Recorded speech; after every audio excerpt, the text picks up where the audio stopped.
Ini adalah QKZ HX HBB yang gue bakal refer sebagai HBB aja sepanjang video ini. Dan unit ini disediakan oleh Bro Sebastian dari Loki Lucky. Link pembeliannya di bawah.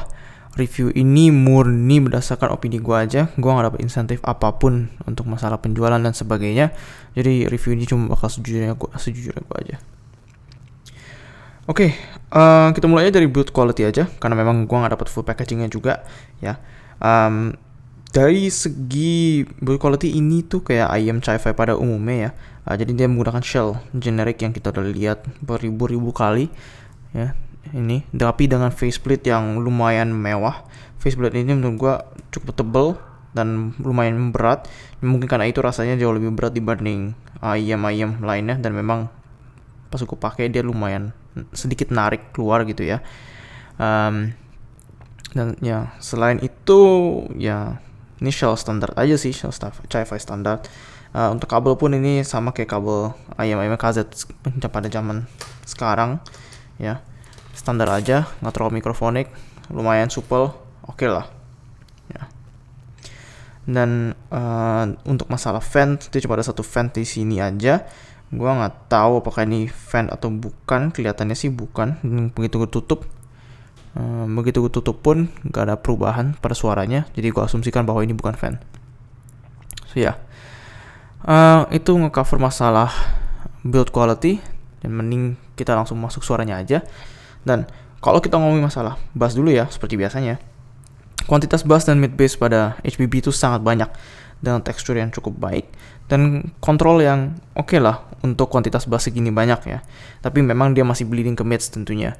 Jadi kalau itu suatu hal yang bakal mengganggu lu banget, mending langsung kabur aja di sini. Kalau lu nggak suka bass, jangan pikir-pikir untuk beli si QKZ X HBB ini. Ya. Punch-nya si HBB ini juga menurut gue kurang terdefinisi dengan baik, kurang snappy gitu ya. Cuman memang slam sub bass di HBB ini menurut gue sangat baik ya. Secara overall menurut gue ini bassnya tuh jauh lebih ke arah fun, banyakin kuantitas, nggak terlalu banyak kontrol. Memang sih dia lumayan terkendali, tetapi memang kalau misalnya lu mencari performa teknis terbaik, bukan ini tentunya. Tapi kalau misalkan lu mau just have fun gitu aja ya, dengerin lagu EDM segala macam, menurut gue bassnya si HBB ini mestinya bisa memenuhi kriteria tersebut. Nah, ngomong masalah midsnya si HBB ini juga lumayan tebal dengan upper mids yang nggak agresif gitu ya. Jadi overall gue bisa bilang kalau si HBB ini tuh lebih kayak malah lebih kayak L shape malah ya. Dan gue bisa jelaskan lagi nanti begitu kita ngomong masalah treble. Secara umum midsnya itu memiliki detail yang cukup oke. Memang gak impresif banget untuk harganya, tapi gue bisa mengampuni dia. Menurut gue secara umum timbre dan tonalitas midsnya memang lebih lebih tumpu gitu ya. Tetapi masih dirender dengan baik, terutama vokal cowok. Kalau untuk vokal cewek gue rasa kalau misalnya lu biasa dengan, apalagi kalau misalnya lu biasa dengan IM yang ditune dengan Harman atau mungkin Moondrop secara umum gitu ya, mungkin lu akan ngerasain kalau ini tuh kurang greget gitu ya, kurang maju vokal ke perempuan ya. Terutama violin segala macam itu bakal kurang berasa di si XBB ini. Nah,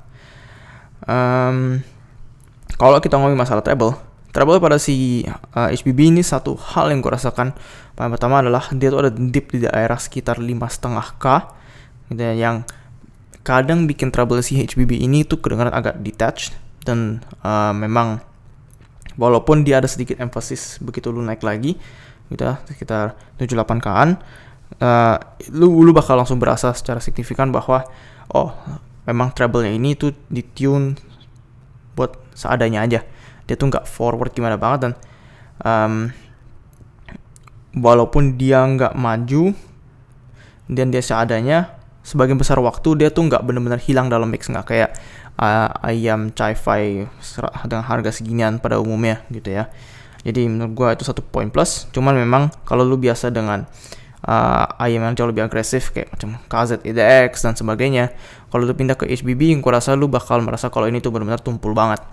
Secara detail menurut gue dia masih ada cukup banyak informasi di treble-nya, cuma memang dia nggak forward sama sekali.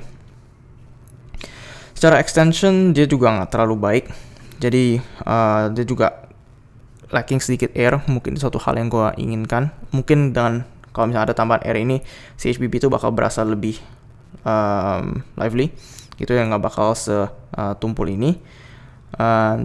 Tetapi untungnya setidaknya cymbals pun rasanya masih cukup present lah. Dia nggak bener-bener muted gimana, sesuai yang sisa FR-nya presentasikan.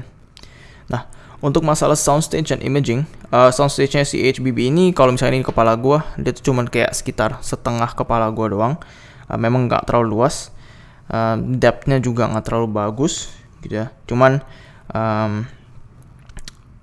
menurut gue setidaknya dia masih ada sama sekali soundstage. Dia nggak benar-benar cuman cram semua informasi dalam kayak di tengah kepala lu, masih ada soundstage sedikit. Imagingnya nggak terlalu baik juga. Imagingnya gue dapat akurasi kayak sekitar 60 derajat. So ya, satu hal yang jadi problem yang gue rasakan di HBB itu adalah separasi atau jarak antar instrumennya di si HBB ini mungkin agak kurang. Jadi kalau lu udah terbiasa dengerin ayam macam yang jauh lebih high end lah, mungkin lu bakal benar-benar berasa. Tapi untuk price range segini, gue sih sebenarnya gak bisa komplain. Cuman kalau ada satu hal yang benar-benar langsung muncul di gue adalah hal tersebut lah, bahwa separasi antar instrumennya tidak terlalu baik di si HBB. Nah, kalau kita bandingin dengan 7 Hz Soundless Zero, Soundless Zero tuh menurut gue ayam yang jauh lebih netral dengan bass yang jauh lebih cepat, tapi upper mids dan treble yang lebih agresif secara overall. Menurut gue ini dua ayam yang ditune kayak hampir bertolak belakang gitu ya. Secara details HBB dan Soundless itu menurut gue memiliki level yang mirip. Mungkin Soundless sedikit lebih banyak detail, tetapi persepsi detailnya pun lebih didapatkan di Soundless, karena Soundless memang suaranya jauh lebih forward dibanding si HBB. Secara soundstage, Soundless memiliki stage yang jauh lebih luas, yang performa imaging yang lebih baik dibanding si HBB. Overall menurut gue, kalau lu suka dengerin lagu yang lebih bassy, lebih fun, yang macam EDM, pop, segala macam, HBB ini mungkin bakal lebih cocok buat lu. Kalau lu dengerin lagu yang lebih, atau lu secara umum lu lebih main suara yang lebih clinical, yang lebih netral, mungkin lu bakal lebih cocok untuk pakai si Soundnotes itu. Ya, gua rasa itu aja review gua untuk si QKZX HBB ya. Dan thanks sekali lagi ke Bro Sebastian karena sudah sediain unitnya, dan see you guys next time.